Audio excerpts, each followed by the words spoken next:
The concept of demigods. Alright, let's do a real quick concept of demigod. Alright? And just imagine this without any polarity. Just imagine this. Picture this, if you will. So, everything has like a source, right? And everything's connected, going back and forth between a source of some kind. In some places it's God. Some places they say you disconnect from God and you make a demigod or you worship other gods. So to have all that, you have all this chaos and you want to put it all together out in the world. And this is what I try to do. Um, so let's say there's one big central source. Okay, and the information comes from that source. Okay, now just put all that religious rules down. Just imagine this: the bare bones, simple concept. So you start taking information from that, but you start putting that in another source. And let's say that that's okay. All right, let's even just imagine that's okay, or whatever. Let's imagine it's the opposite of what the norms say it is. So then you start building this thought cloud, which exists above, right? As above, so below. So that really becomes like a demigod.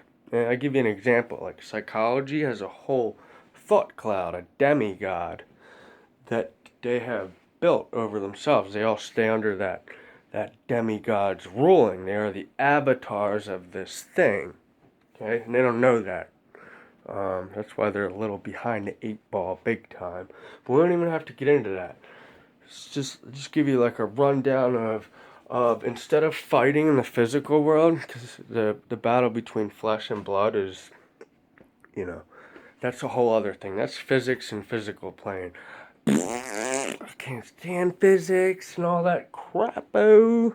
So let's get imaginative and bizarre. Let's use our whole mind instead of telling people our imagination is a myth and fucking shooting out half their mind and then sitting there like, people are stupid, because the shit speaks for itself. So, what you have is all these thought clouds, and if you want to get rid of the avatars below, if you want to get rid of somebody below and you conquer them in the above, you're not using any violence or anything like that. You're using more of like a finesse in a judo. It's like a magic art. That's what I do, the art, and it exists, deals in the above.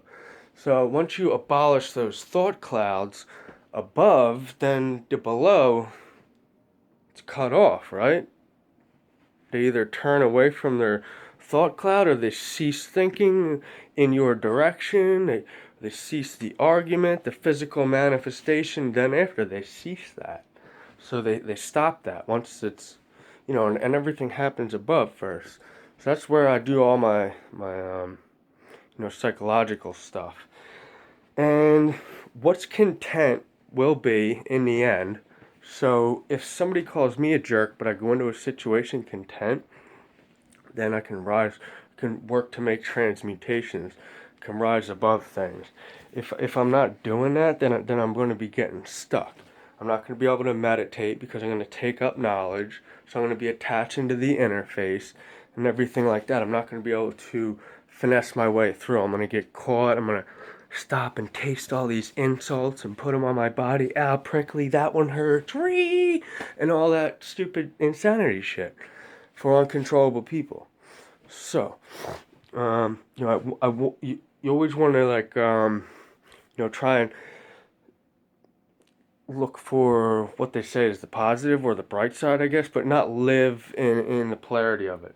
Okay, this is just, the universe has that. It has a higher elevation. That's not us, but we can go to these elevations. And that doesn't then make us evil or higher or any of that. It just is. So, you know, basically there's the flesh and the things of physics. They'll all dissipate and dissolve. And people attached, they hold on to these. So, and these spawn like shadows and, demons and all the things like that. So what you're doing in the above is you're getting rid of all those things for people without doing harm to the actual person. You're trying to bring them through a process of, evangelism and conversion, but let's not think the religion. Let's just think transmutation. That we unify all that into one. Okay, it's the same thing without anybody taking oh, superiority. This is my market because it ain't your fucking market. If it's your market, then come holler, bro. Seriously. And then we can discuss, make a deal. Whatever the fuck you want. Or we can discuss how this whole market and division shit works. To continue on the chaos. And then there's even more ideas we can go from there. So if anyone ever wants to talk or make deals with somebody, that's an opportunity. It's an opportunity to grow. It's an opportunity for ourselves. Somebody says you're an idiot, you're fucking stupid. It's not an opportunity for me to get good at arguing, which is highly popular right now. The trend is to get good at arguing and debate. That's wrong. You don't want to do that. Not yet. You can get into that. Some people are there at that stage, others aren't. But you want to be able to disconnect from this interface, which is the matrix, this world out before us. So then we can safely transition between the two worlds of self and out here without being ripped out here into this world, by our attachments and string theory strings that are attached to each little bit of matter that we put out there.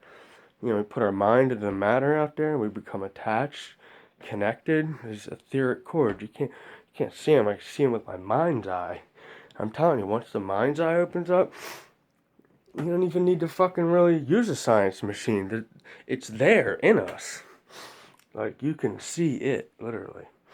So, that's a little bit more about it and how it works. It is basically like the overseer of that world above there. And, all